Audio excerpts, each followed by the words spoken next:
Suppressor صاحب، آپ ایک آئیڈیلک سچویشن میں آپ نے میرے خیال پرورش پائی ہو. آپ نے زندگی میں تمام سہولیات دیکھی ہوں، ایک آسائش پر زندگی دیکھی ہو. صوبہ سندھ میں جو غربت کا جو گراف ہے وہ آپ دیکھ رہے ہیں کہ بدتدریج اس میں اضافہ ہو رہا ہے. تو اس کی کیا بیسک وجوہات کیا ہیں کہ عوام خود اپنا بھلا نہیں چاہتی، محنت کی طرف نہیں آتی، پڑھائی کو اہمیت نہیں دیتی، یا ہنر سیکھنے کی طرف نہیں آتی، یا پھر ہم حکومتی سطح پر ان کے لیے وہ ماحول ہی فراہم نہیں کر پا رہے جس میں وہ افزائش پا سکیں؟ دیکھیے، پاورٹی ایلیویشن اگر آپ اس کی بات کریں تو اس میں انڈیا بھی ہم سے زیادہ ہے. وہاں پہ 60% لوگ ہیں جو 100 سے کم کماتے ہیں ڈیلی ویجز پہ.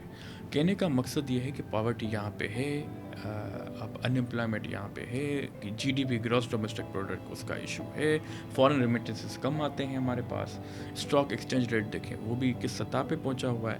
تو گورنمنٹ کیا کہتی ہے؟ گورنمنٹ اپرچونیٹیز دیتی ہے، جاب امپلائمنٹ کرتی ہے، اور کبھی کبھی ایسے ووکیشنل پروگرامس کرتی ہے، وہاں پہ ان کو اسکلڈ ورک فورس لے کے آتی ہے.